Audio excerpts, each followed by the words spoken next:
Game after game, we try to challenge ourselves. For Detroit, we wanted to, first of all, to write a story that would be incredibly bending, which means the most non-linear story that we've ever created.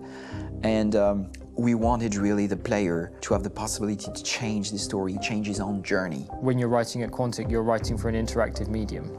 You know, when you're working in television, you'll put a character in a difficult situation, and you as a writing team will argue about what would that character do.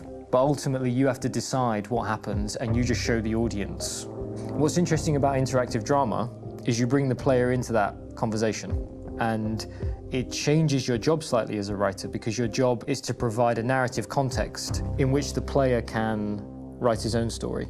You're giving him this kind of narrative Lego that he's going to snap together into his own shape. You also have the ability to make your audience attach themselves to your characters, because the audience is in some sense responsible for what happens to the characters. It's just a few cans. Come on, let's go. We have some cash now. You used me to steal that money. How could you do that? I trusted you. What is a bit specific about these scripts is how large they are. If you take a film script, there are about 100 pages. But here we have to deal with a script that is between 4,000 and 5,000 pages. Everything becomes bigger because we don't just tell one story, but we tell all the possible stories that can be told within this narrative space. On Act 3, our final act, we have around 1,000 different scenarios. And every one of those scenarios has to be as interesting, as passionate, as strong, and as emotional for the player. We want every action that the player does, every interaction that is available to serve in telling the story, and help the player understand who his character is, and build that character moment to moment.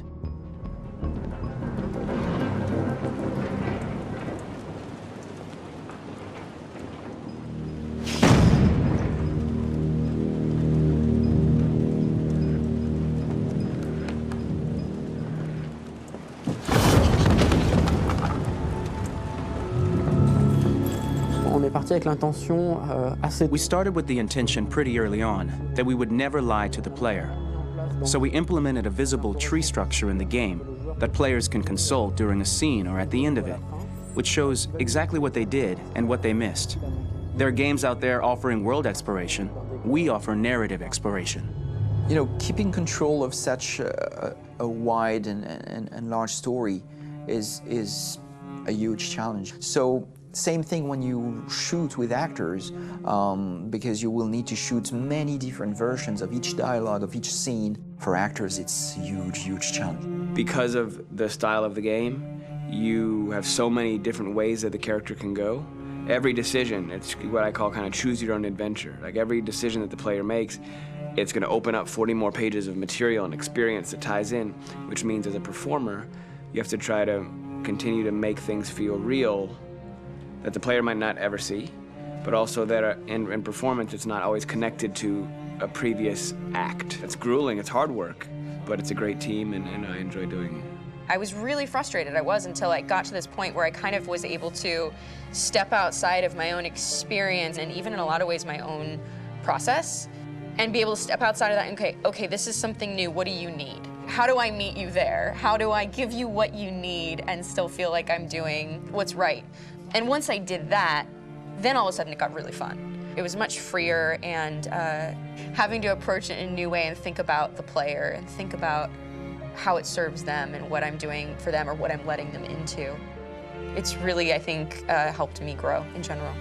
Remember, there's nothing on the left. That's all. So it's probably all there. And then make her come first, close. But I think you would go first to check that it's safe. Okay, sure.